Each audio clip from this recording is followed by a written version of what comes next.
Loose tenon joinery is a great way to assemble projects. There's really a lot to like about this type of joinery.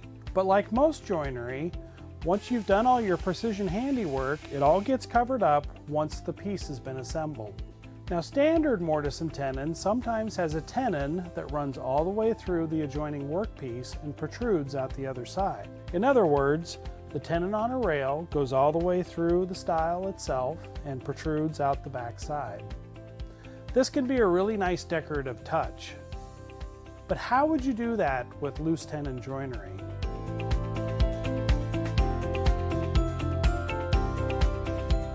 I've got an example right here of a joint that's been put together with loose tenons. But it looks like there's a real tenon running all the way through this rail. In reality, this tenon is just a small cap.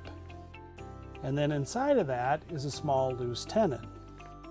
So the key here is that we have to route a mortise on the edge of the stile, and then we also have to route a shallow mortise in our fake tenon. So that's the big question. How do you route a shallow mortise in this small fake tenon?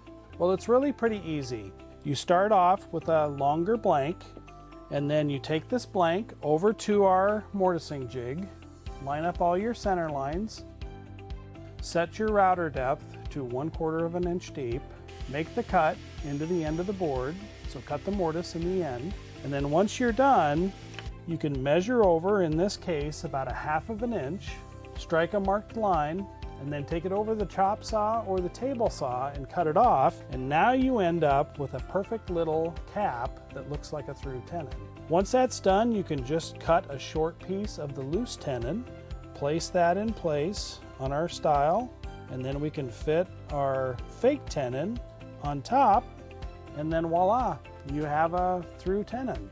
The nice thing is that it looks perfect, and we didn't have to go through and chop a through tenon all the way through this style. So this method is easier than doing a traditional through tenon.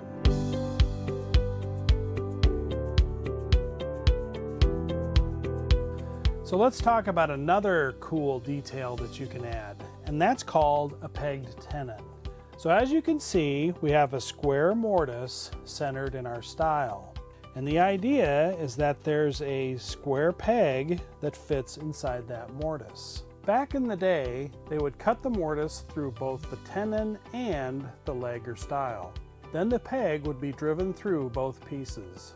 The peg is what locked the joint together. Now in our case, we're all about faking it. So this mortise is only 1/4 of an inch deep. And of course our peg is only about 5/16 inches long. So how do we produce this square mortise? Well, it's pretty simple. You basically just lay it out with your square. In this case, we have a 3/8 by 3/8 inch mortise.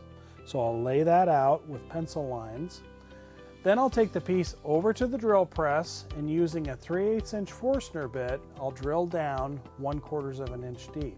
Once that's complete, we can come back with our chisels and very carefully chisel that remaining waste out so we get a square hole. Now once we've got it all chiseled out, then we can go on ahead and make up some stock. In this case, it's 3/8 by 3/8, and then we cut it to length, and then we can fit that down in our square mortise. We'll just go ahead and push that in, and you can see that it actually protrudes just a little bit in this case. And you can just leave it that way if you like. But you can also come through, like with a Japanese handsaw, trim this off, sand it all flush, and that way you have a decorative square element that's flush with the surface of your workpiece.